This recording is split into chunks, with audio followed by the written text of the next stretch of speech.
Pessoal, eu sou o Felipe Fraga, vou fazer a apresentação de hoje sobre Entity Canonicalization. Não é uma palavra fácil, mas vamos falar ela várias vezes aí. E, enfim, preparei a apresentação aí, uma aulinha, espero que vocês gostem.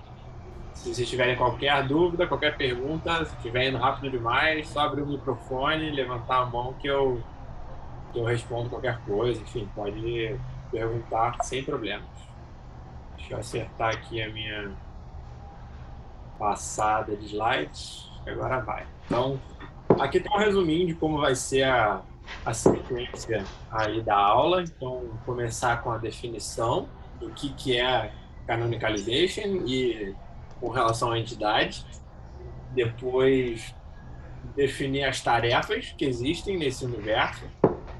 Como é que a gente pode medir as variáveis para definir um problema e logo depois definir esse problema e como é que a gente pode resolver essa tarefa. Então, finalizando aí com o que a gente vai passar na próxima aula. Então, as definições. Primeiro, canonicalization, essa palavra grande, difícil aí. Então, acho que começar explicando um pouco o que significa isso. Então, é uma palavra que vem do canônico, que representa esse formato padrão, um formato básico, de certa forma. Então, a gente tem aí na matemática, né, na ciência da computação, essa forma canônica, as bases canônicas, então isso representa uma representação única e simples de alguma coisa. Então, quando a gente aplica isso para canonicalização de entidades, o que a gente quer é criar uma, convergir várias menções para uma entidade, de forma a representar ela de uma maneira única, né, ou básica. Então, aqui o problema de Entity Canonicalization se trata de criar essa observação única para todas as observações de uma mesma entidade. E aí, quando a gente explica um pouco o que é uma mention, o que é uma entity, a gente consegue chegar a essa definição que é mapear uma menção a uma entidade. Então, aqui, eu diria que esse é um dos slides mais importantes da apresentação, porque ele explica o que é uma entidade e o que é uma menção, que é uma mention aqui. Então, uma entidade, a gente já viu antes, é um conceito, um objeto abstrato ou concreto de verdade ou de ficção, qualquer possibilidade.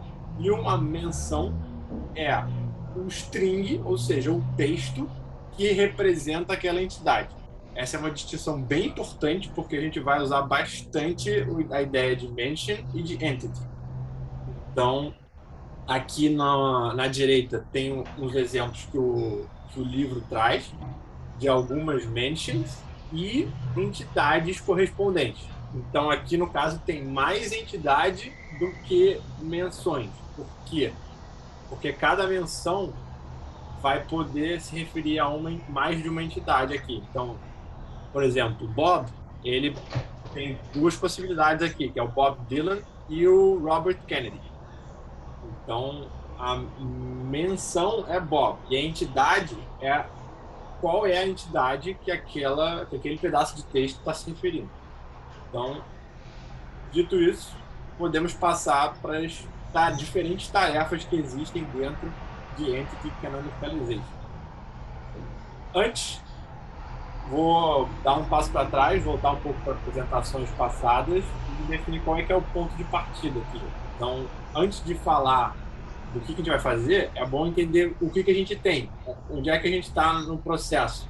Então, aqui a gente já tem uma knowledge base populada com a entidade. E aí isso geralmente pode ser feito de um premium source, de um texto.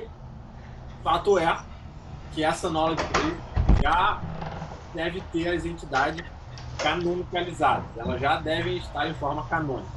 Representação para cada entidade, onde cada menção já tem um mapeamento, já tem uma entidade. Cada entidade, melhor dizendo, cada entidade tem as diferentes representações que são usadas para ela. Então, a partir disso, a gente pode. Com um Nzinho preso aqui. Mas, a partir disso, a gente pode definir os 3 problemas de Entity Canonicalization, que são Entity Linking, Co-Reference Resolution e Entity Matching. Vou entrar em mais detalhes do que representa cada um aqui. Entity Linking é o mais popular, vamos dizer assim, é o mais conhecido. Co-Reference Resolution é o mais sem estrutura, é o que tem menos estrutura, porque ele é mais aplicado a textos de qualquer formato, e os outros são um pouco mais estruturados. Então, Entity Link, essa tarefa só pode ser feita se a gente tem uma knowledge base com entidades já canonicalizadas. E a partir disso, a gente pode separar essa tarefa em 2 etapas, que são observar uma novo conjunto de menções, de mentions, e linkar essas mentions para entidades conhecidas, entidades que estão na base de dados. E aí, se por acaso esse input for em forma de texto, isso tem um outro nome que seria Named Entity Disambiguation, que já estaria mais voltado para textos de formato livre para o input, só o input. O output ainda é em formato de knowledge base. Então, aqui tem um exemplo de que seria um problema de entity linking. Lembrando que todas as entidades já estão na knowledge base.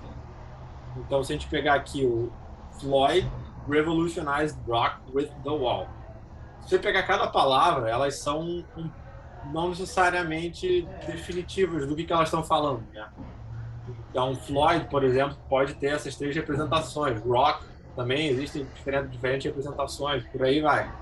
Então, a tarefa aqui é identificadas as mentions, ou seja, o input dessa tarefa já vem com as menções mapeadas. Então, o que você está recebendo são as menções e o texto. Então, a partir das menções, é você mapear cada uma delas para uma entidade. Então, no caso de Floyd, é no Pink Floyd que o texto está se referindo. Wall é o álbum da banda. E por aí vai. Rock é o gênero musical. Então, essa aí é um exemplo básico.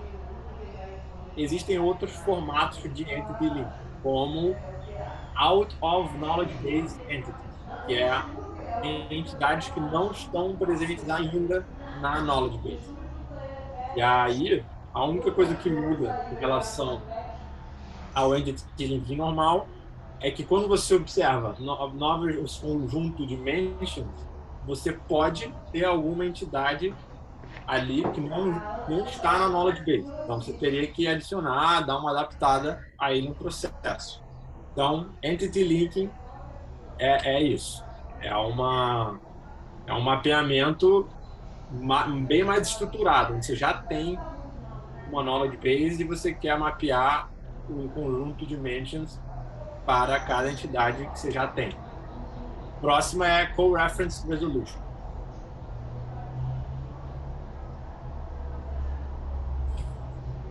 Então, aqui, a gente, além de ter entidades que não necessariamente estão mapeadas, tá? Isso é uma coisa que se propaga para o Co-Reference Resolution. Você vai ter diferentes nomes para as entidades, principalmente nomes com menos estrutura, com menos determinação, com menos especificidade, vamos dizer assim. Então, se a gente trouxer isso para o contexto de NLP, né, de processamento de linguagem natural, você vai querer agrupar mentions em uma classe de entidades. E aí, essas mentions, aqui no caso do Co-Reference Resolution, elas têm menos estrutura, né, que eu falei. Então, são frases indeterminadas, por exemplo. como o álbum, o instituto, a mulher, são coisas que não são óbvias a qual entidade que elas estão se referindo.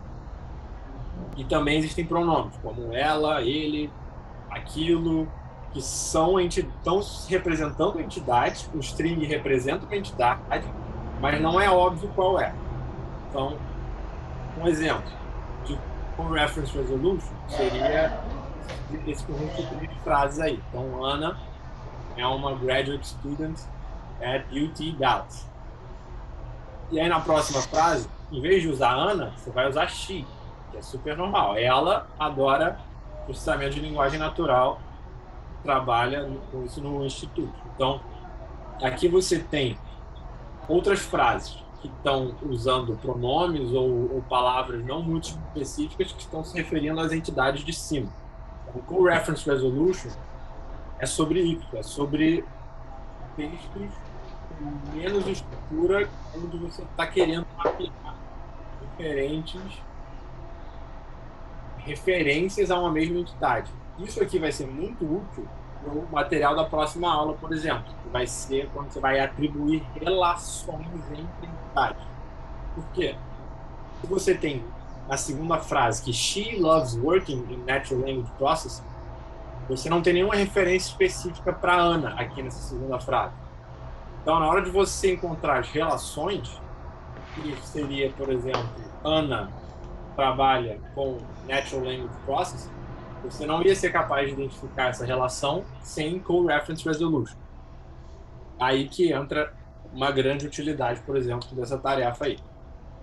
Então, passando um pouco, existe alguma variação de possibilidades aí dentro do Co-Reference Resolution.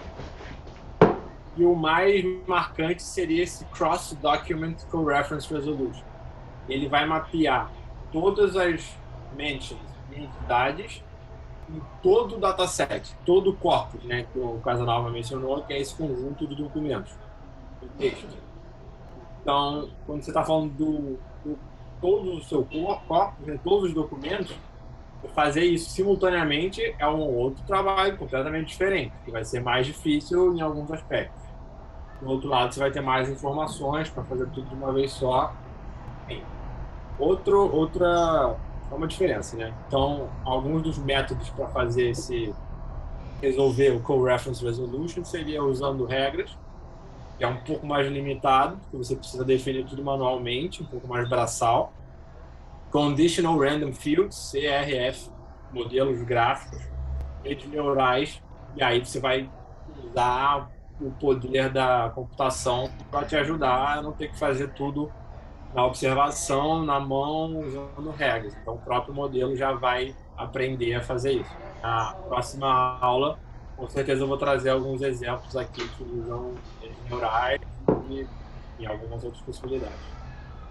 Um exemplo de co-reference resolution, usando o mesmo textinho que eu estava usando mais acima, seria isso aqui. Por exemplo, você tem o nome da música, que é Hurricane, Bob's Desire, e aí depois você começa a ter The Album, The Singer, Why. Embaixo você tem todas essas mentions, você tem todas essas menções a cada item diferente.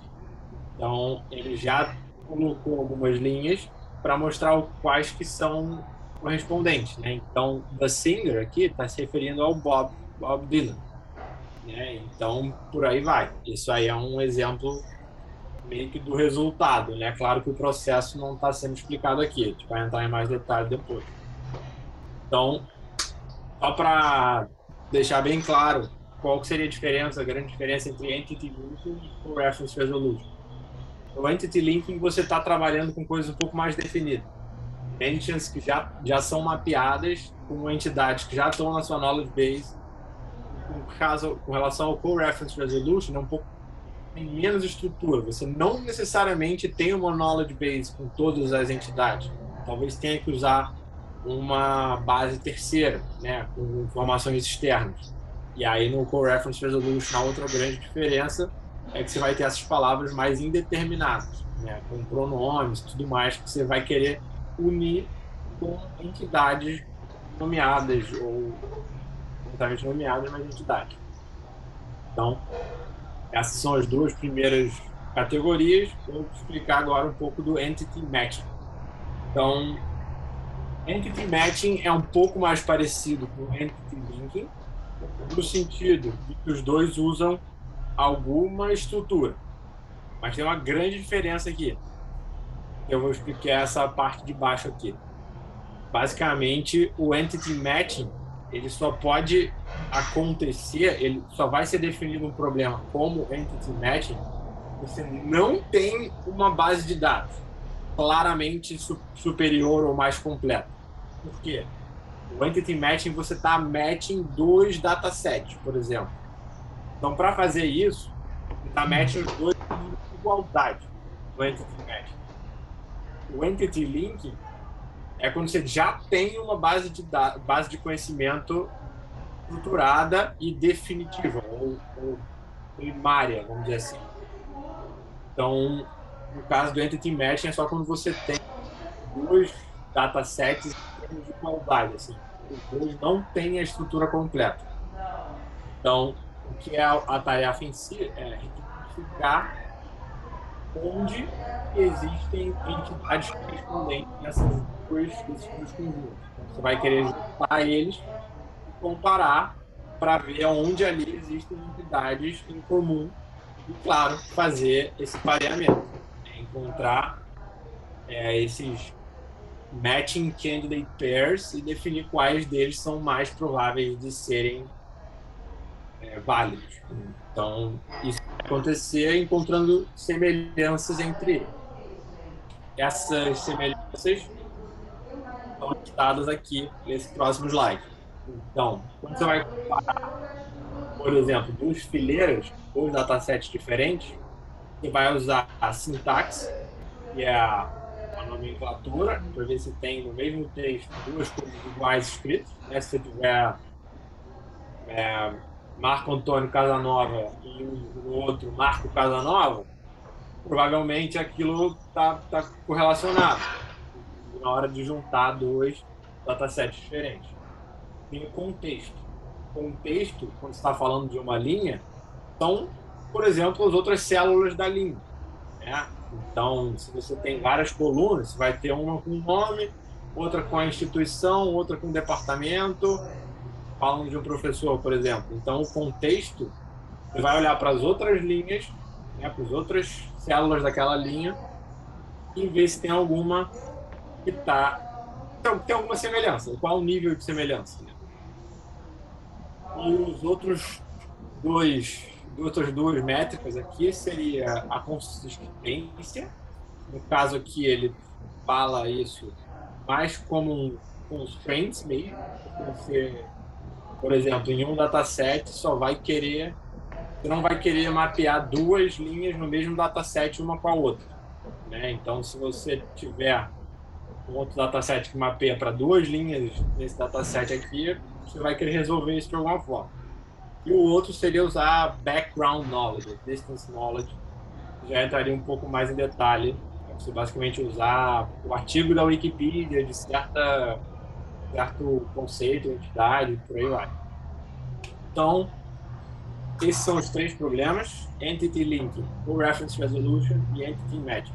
E agora, vou explicar de forma geral qual seria a forma de você resolver esse problema. Qual seria a forma de definir como é que você mapeia uma mention com uma entidade. Então, para começar, eu vou definir essas métricas, né? Como é que eu vou medir se uma mention está sendo corretamente mapeada numa entidade. Então, vale dizer aqui que essas métricas aqui servem o Entity Linking e o Reference Resolution. O Entity Matching é um pouco diferente porque ele tem bem mais estrutura. Então, a maioria aqui escrita para o problema de Entity Linking, a mesma lógica vai se aplicar quando você trabalhar com estrutura, que seria o caso do Co-Reference Resolution. Então, como é que a gente mede? Se a gente está mapeando as menções certas nas entidades que elas representam de verdade. Isso vai ser feito usando esses sinais que ele fala, que vão relacionar o input, são as mentions, no output, que são as entidades. Lembrando que a gente quer fazer esse mapeamento de mentions para entidades. E aí esses sinais vão ser measures, né? Vão ser métricas quantitativas, principalmente. A gente conseguiu criar um problema e otimizar depois para resolver isso matematicamente. Então, aqui estão as 3 categorias, que seria popularidade, semelhança do contexto e a coerência. Então, a popularidade, ela fala de mention entity. Então, eu vou explicar mais a fundo cada uma delas, mas basicamente essas são as 3. Seria a popularidade da menção para a entidade, o contexto, a semelhança do contexto entre a menção e a entidade e a coerência entre entidades. Vou explicar tudo isso com mais calma aqui. Só para ilustrar novamente, as menções são aquilo que você extrai diretamente do texto. Então, é um string representando alguma entidade, que a gente não sabe qual. E as entidades são entidades de uma knowledge base. São entidades que têm várias informações sobre elas já. Porque a gente está assumindo que a gente tem uma knowledge base já pronta, populada, com várias informações. A gente vai usar isso como referência. E as mentions, a gente vai ter menos informação sobre elas, mas a gente vai ter alguma informação sobre elas. Então, o problema de otimização que a gente vai resolver é o seguinte. Eu vou dar um gole de água aqui.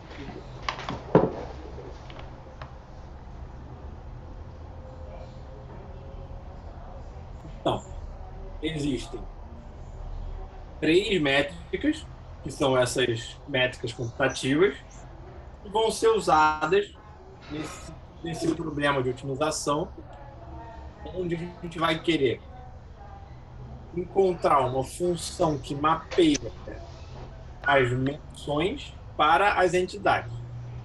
Então, a gente tem essa função que mapeia menções à entidade. A gente quer maximizar o resultado dessa equação. O resultado dessa equação vai ser de acordo com essas 3 métricas aqui. Vai dividir em 3 categorias, seriam aquelas 3, popularidade, a semelhança do contexto e a coerência. E aí eu vou explicar cada uma dessas 3, junto com algumas formas de realizar cada uma dessas 3. Lembrando que o objetivo de cada uma dessas métricas é definir se aquele pareamento, se aquela mapeamento de menção para entidade faz sentido, se ele é um bom mapeamento. E aí, para isso que a gente vai ter essas 3 métricas para inserir tudo dentro de um problema de otimização, onde a gente vai querer maximizar isso. Então, se a gente olhar dentro aqui de cada categoria dessas aqui, elas vão ter o M, que é a mention em si, e o phi de M, que é a entidade correspondente, a entidade que está sendo considerada de acordo com esse mapeamento. Então, todas elas vão ter os dois, vão ter M e o phi de M. Então, a gente vai querer usar, basicamente, a mente e a entidade para chegar a um score, para chegar a um número que fala, pô, esse pareamento aqui é bom ou esse pareamento aqui é ruim. E aí, no final, a gente vai juntar tudo isso para chegar a um mapeamento oficial, onde a gente vai ter o resultado aí desse problema todo. Então, a primeira que eu vou explicar é a popularidade. Então, a popularidade daquela menção ser usada para representar aquela entidade. Eu botei um exemplo aqui, que é Mike. Mike é uma menção, é um texto que foi extraído direto, uma string que foi extraída de um texto que está se referindo a alguém. Né? Então, por exemplo, Michael Jordan é mais provável de estar sendo referenciado como Mike do que o Michael Vick. Então, essa é a ideia com essa categoria aqui, com essa métrica. E aí, dentro dessa métrica, eles têm duas possibilidades. Eles vão usar a popularidade global da entidade. Então, Michael Jordan é mais popular que o Michael Vick, considerado o maior jogador de basquete de todos os tempos. E existe a outra popularidade, que é a popularidade específica desse apelido. Michael Jordan ser referenciado como Mike. Por que isso é relevante? Vamos supor que eu teria o Michael Phelps aqui.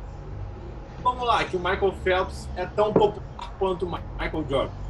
Então, como é que a gente vai decidir se Mike está falando do Michael Jordan ou do Michael Phelps?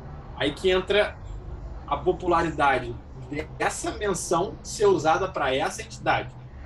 Ninguém chama o Michael Phelps de Mike. A gente chama ele de Phelps, ou de Michael Phelps. Então, nesse caso aqui, Mike ainda seria mais provável de estar falando do Michael Jordan, mas não porque o Michael Jordan é mais famoso que o Michael Phelps, e sim porque essa menção é mais provável de ser usada por Michael Jordan. Essa é a ideia. Então, aqui eu vou explicar um pouco mais as diferentes possibilidades, brevemente, de cada uma dessas duas possibilidades, que é o Global Popularity e o Mentioned Entity Popularity. Então, se a gente quiser só abordar a popularidade geral de um conceito, a gente botaria, por exemplo, o tamanho do artigo da Wikipedia é uma métrica, o número de links que chegam até esse artigo é uma outra métrica. Lembrando aqui que a gente já tem uma knowledge base, né? Então, quando a gente está falando de entidades, a gente já tem informação sobre elas, a gente pode ir lá buscar. E no caso aqui, eles explicam explicitamente no livro que eles usam a Wikipedia como uma fonte de informação na hora de mapear e fazer identificar essas métricas. Então, enfim, outras possibilidades é o número de visita, atividade de usuário, e aí a gente poderia expandir isso para fora da Wikipedia também, né? Então, vamos supor que uma empresa tem Amazon, por exemplo, ela vai ter uma base de dados com todos os produtos deles, com todos os comentários e avaliações de todos os clientes. Então, na hora de você olhar para um texto de algum cliente, você vai ter várias métricas internas lá também, usando a atividade dos usuários, número de venda dos produtos e tudo mais. Então, isso pode ser adaptado para diferentes knowledge bases. E aí, com relação ao Maintenance Popularity, o livro explica essa métrica aqui, que é o Link Based. Ele basicamente usa os links da Wikipedia para medir a popularidade de um pareamento em menção entidade. O que acontece? Quando você tem a página da Wikipedia para uma menção e para uma entidade, você consegue ver quantos links você vai ter de uma para outra. E é isso que eles fazem, basicamente. Então, eles usam a frequência dos hiperlinks daquele texto escrito N para a página da entidade. E aqui você vai ter várias entidades diferentes, né? Você vai estar considerando várias possibilidades. Então, essa métrica de popularidade, ela é dependente de uma estrutura. Então, isso aqui não funcionaria tão bem para Co-Reference Resolution, por exemplo. É mais focado em Entity Linking, onde você tem informações estruturadas numa knowledge base, na Wikipedia, externa à sua knowledge base. Uma daquelas três métricas já foi. A segunda é o contexto, a semelhança do contexto entre a menção e a entidade. Basicamente, a semelhança entre esses dois contextos. O contexto da menção e o contexto da entidade. contexto da mention aqui é o texto em volta do M, que você extraiu do string que você extraiu para representar aquela menção. E o contexto da entidade é um pouco mais variado. Você tem, por exemplo, uma descrição da entidade servindo de contexto. Você pode ter algum outro texto representando a entidade, algum outro lugar que a entidade apareça. Aqui você vai ter mais possibilidades, mas para explicar e para exemplificar adiante, essa descrição serve bem para entender. Então, basicamente, esse context similarity ele vai se tornar a similaridade, né, a semelhança entre a sua menção e o texto que representa a sua entidade.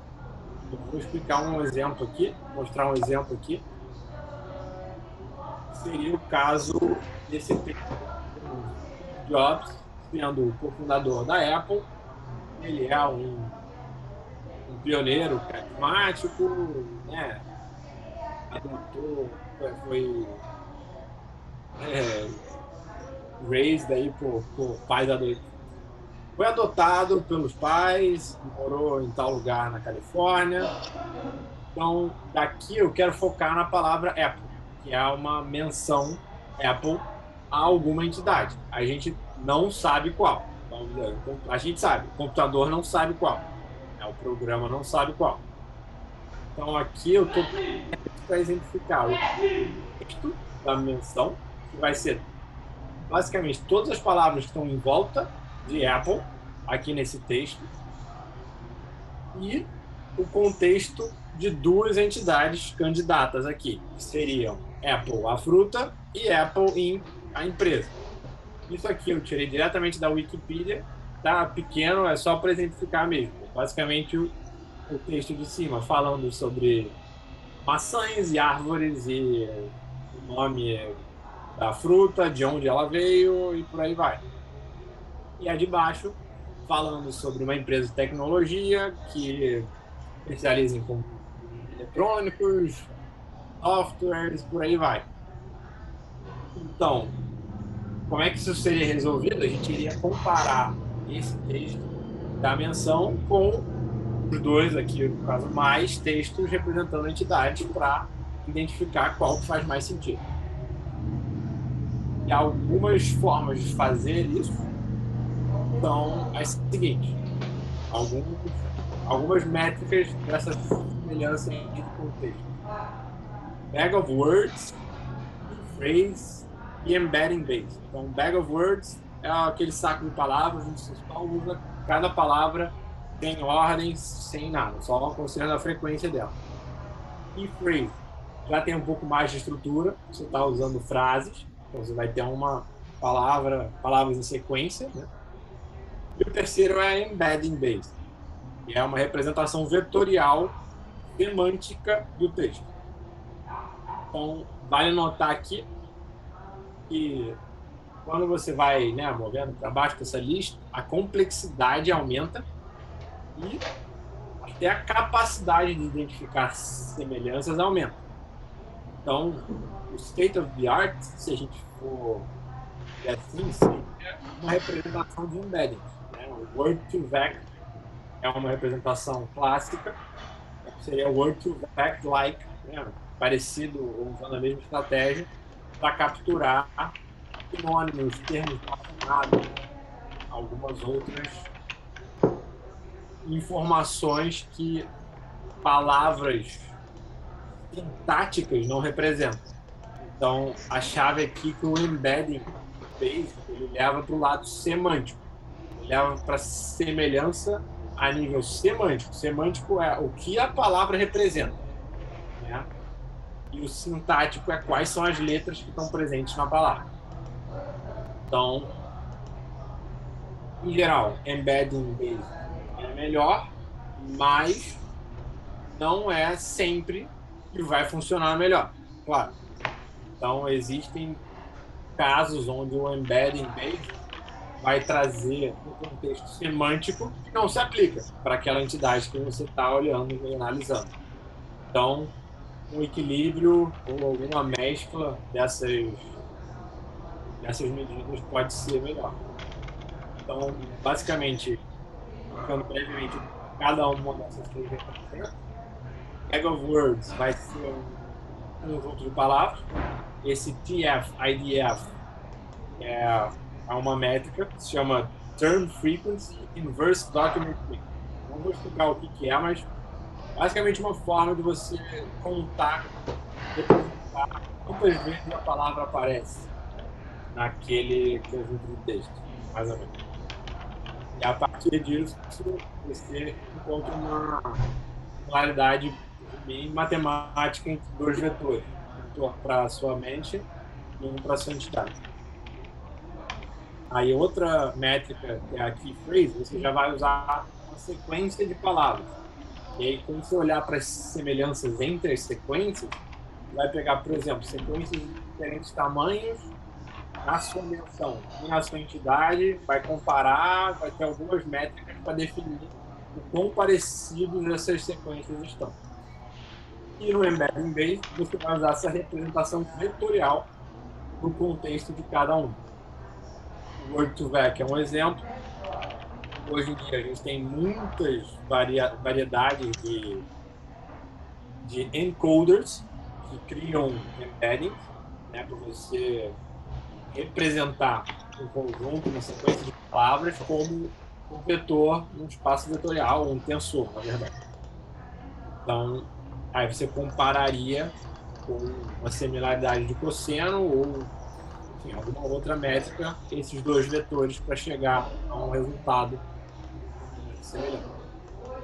Então, aí foram duas métricas.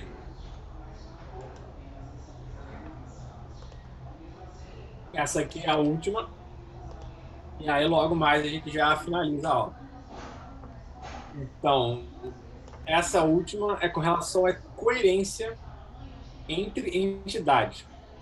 Mas vale ressaltar que aqui, olha, você tem que a coerência que a gente está querendo medir, são duas entidades. A gente tem aqui que um mapeamento na menção M e F é um mapeamento na menção N. Então, aqui o tipo diz Entity Coherence. Ele está medindo a coerência das duas entidades. Mas a chave aqui é que essas duas entidades, elas são duas entidades de acordo com o mapeamento de menções para a entidade. Então, a gente está olhando para as duas menções, que é M e N, pertencentes ao conjunto de...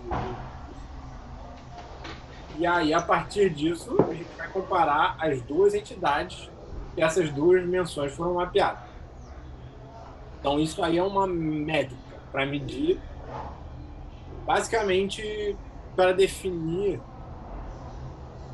quando menções aparecem juntas, isso geralmente corresponde a elas estarem semanticamente coerentes. E o que isso quer dizer? Deixa eu explicar de outra forma. Então, a gente quer explorar a ideia de diferentes entidades aparecerem juntas, geralmente não é aleatório, né? Então, as entidades não aparecem juntas por aleatoriedade. A gente tem que explorar esse conceito.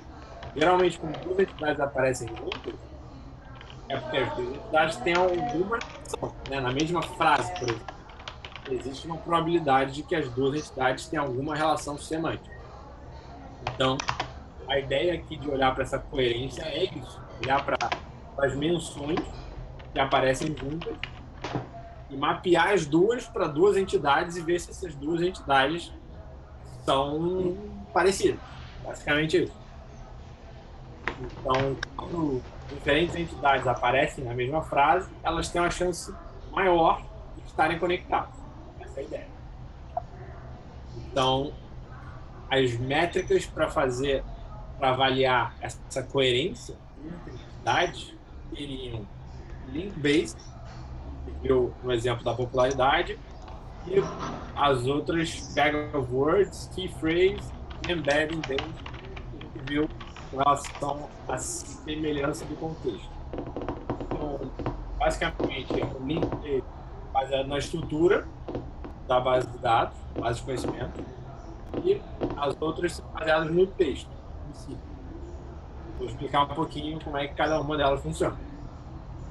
Então, quando você vai querer olhar, identificar se uma entidade combina com outra entidade, uma das formas de fazer isso é olhando para a estrutura. Então, se a gente tiver os dados da Wikipedia, como é que a gente pode entender se duas páginas da Wikipedia são parecidas em algum nível, são coerentes? É uma forma, que é usando os links. A gente vai considerar duas entidades como relacionadas se elas tiverem um conjunto de links e vão para páginas parecidas.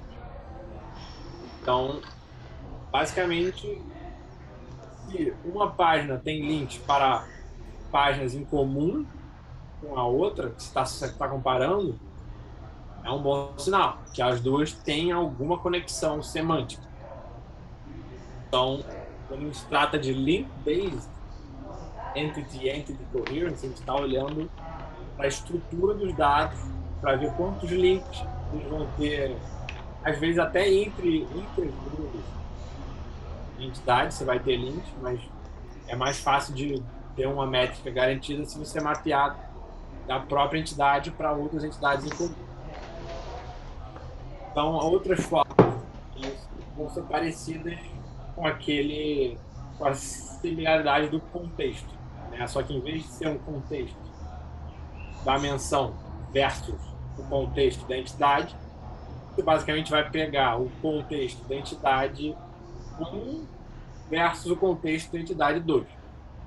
Então, aqui seria você representar a entidade usando um conjunto de palavras, bag of words e frases no key phrase base, e a partir desses conjuntos de palavras e frases você computar uma métrica entre eles.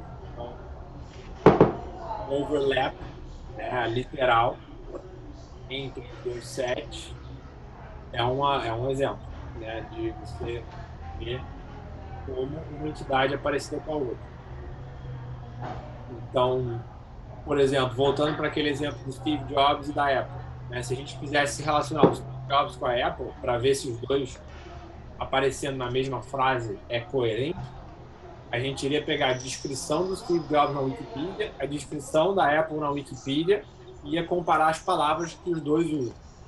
Provavelmente ia ter algumas palavras que se repetem, computer, software, iam aparecer, então, beleza, ele ia computar lá o resultado que ia ser maior do que a probabilidade do Steve Jobs aparecer junto com Apple maçã, que vai estar falando de árvores, da Ásia, de algumas outras informações que não vão estar relacionados com a vida do Steve Jobs. Então, assim como na categoria anterior, na métrica anterior, a gente pode representar as palavras vetorialmente, que são esses embeddings, embedding based coherence. Então, mesma coisa do exemplo anterior, vai representar as palavras que descrevem cada entidade vetorialmente, e aí essa coerência vai vir de uma métrica que vai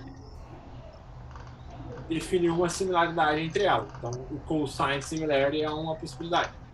Existem outras métricas para você comparar dois vetores, todos vão ser alguma possibilidade desse problema aqui. Então, isso nos traz de volta para o problema de otimização. Agora, já entendendo um pouco melhor quais são essas três categorias, quais são essas três métricas e como é que isso vai se encaixar na big picture, na imagem geral desse problema. Então, a ideia aqui é basicamente combinar essas métricas, construir um problema de otimização consegue resolver com algum algoritmo. E esse problema, né, toda essa solução, o que ela vai estar querendo encontrar? Mapeamento das mentes para as entidades. E vai ser essa função, né, no caso, uma função, essa função ela vai ter várias combinações diferentes, várias formas de mapear cada mente de uma entidade. E aí, quando a gente rodar essa otimização, a gente vai encontrar qual dessas combinações que retorna o maior valor para o nosso problema de otimização. Quem entende de programação, né, linear, né, otimização, tudo isso vai basicamente se tornar um problema que você vai otimizar usando computação, usando um algoritmo. Então, basicamente, falamos aí da popularidade, do contexto, né, a semelhança entre os contextos e a coerência das entidades. Nada mais é que a semelhança do texto representando essas entidades. Também dá para usar a palavra semelhança aqui embaixo. E é isso. A gente vai juntar esses três componentes, criar uma equação que a gente vai resolver. Então, como resolver essa equação vai ser um problema para a próxima aula. Não vou explicar agora como é que a gente vai resolver isso, mas vou pontuar aqui que existem algumas formas diferentes de você atacar esse problema. Então, vai ter aprendizado não supervisionado, vão ter métricas e métodos que usam algoritmos de grafo, né? Porque quando você tem uma knowledge base, você tem um grafo, você pode navegar. Outras usando deep learning, né? Neural learning, e um problema de otimização local, que seria a solução simples para esse problema aqui. Então, programação inteira, programação linear, que vai resolver aí esse problema de otimização na marra. E aí, enfim, vão ter outras possibilidades, outros algoritmos que podem resolver esse problema. Então, a apresentação é essa. Eu queria só falar uma última coisa sobre joint methods, que é basicamente quando você junta duas partes do processo. E aqui, essa parte de entity canonicalization é um bom momento para falar disso, de joint model, né? Joint implementation. É quando você faz duas etapas juntas. Então, por exemplo, Named Entity Recognition, que foi da aula passada, com Co-Reference Resolution, são duas coisas que podem ser feitas juntas. Né? E recentemente, vários artigos com performances muito boas abordando problemas usando esse joint model, que você consegue ter mais informação na hora de resolver uma parte do problema.